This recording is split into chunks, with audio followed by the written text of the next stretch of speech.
Welcome everyone. Let's begin our lesson for today by going over the learning goals and success criteria. First, what are we learning? We're learning how to construct congruent segments using a compass and straight edge, perpendicular bisectors using a compass and straight edge, congruent angles using a compass and straight edge, and angle bisectors using a compass and straight edge. How are we learning it? Through the congruent angles notes, congruent angles assignment, and the these hands can do anything assignment. When can we use this information?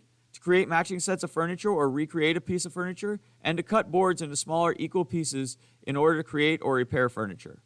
How do you know you learned it? By getting a score of 4 on the congruent angles assignment and a 4 on the these hands can do anything assignment.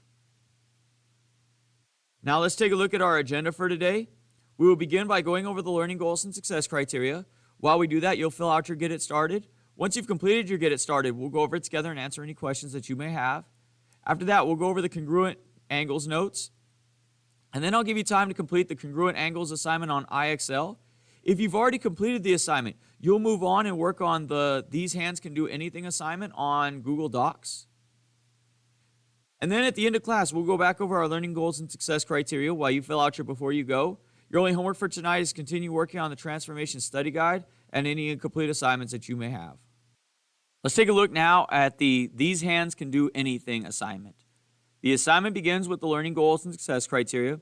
If we scroll down, it tells us to open the worksheet in Google Classroom and print the document, and then complete the assignment on paper and upload a picture of the completed assignment below. So notice there's a link here to add the file, so this is where you'll upload your photo. And when you go to the worksheet, it should look something like this. And if we go to page 2, it gives you a series of different things that you need to complete. So the first one says construct a line segment and then create a congruent segment. So you'll be doing this using a compass. So go ahead and watch this video now on how to construct a congruent line segment. To copy a segment using a safety compass, first you need the segment. Next, using the compass, go ahead and make a ray down here that is longer than your given segment.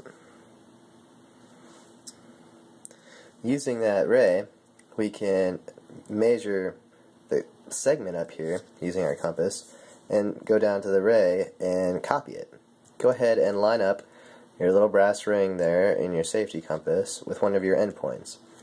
One of your other holes along your compass, along here or on the bottom, one of them should line up with the other end of your line. In this case, it looks like this one right here by my arrow. Goes right through there. Remember which hole you used, come down to the ray that we created, recreate that movement. Line up the brass ring at the end. Remember which hole you used. I used the one right here by this arrow. Go ahead and mark that off. What we've done is we've cut off a piece of that ray, creating a segment. We have an endpoint and an endpoint. This segment is now exactly as long as that segment. And that is how you copy a segment. And then in this box, you're going to construct an angle and then construct a congruent angle. So you'll go ahead and watch this video on how to construct a congruent angle. How to copy an angle using a safety compass. First, have an angle. Next, go ahead and use your safety compass and create a ray that will act as one of the sides for your angle. Right here, I've created basically one of the sides for my angle. Next, we have to figure out how big this gap is so that we can recreate it down here. The first move, go ahead and line up the brass ring on your safety compass with the vertex, or the corner here, of your angle. Then, make an arc all the way through your angle using any mark along the compass that you would like. I'm going to use this one right here next to a bold line. That way I can keep track of which one I use. Next, go ahead and come down to your new ray and recreate that movement using the same hole. Come down here. Again, same hole, same line for me. I've recreated that arc down here. Might look a little bit bigger, but that's because I went a little bit further around.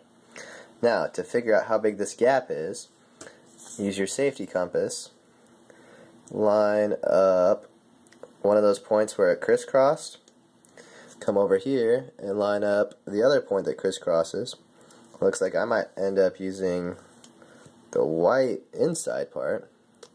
Yep, right there. The very outside edge. Come down here, recreate the movement. Brass ring on the part that hits, just like I did up there. Again, use whichever hole that you used. For me, it was in here. For you guys, it might have been out here somewhere. Right, like that. So far, our two arcs are exactly the same. Which means, if I connect the vertex through that point, just like it is up here, I'll have recreated that exact same angle right down here. So go ahead and do that. Connect the vertex with the point where our two arcs intersected.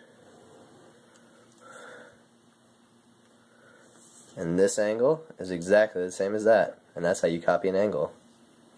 And you'll do that for each of these. So this one asks for a perpendicular bisector. This one asks for an angle bisector.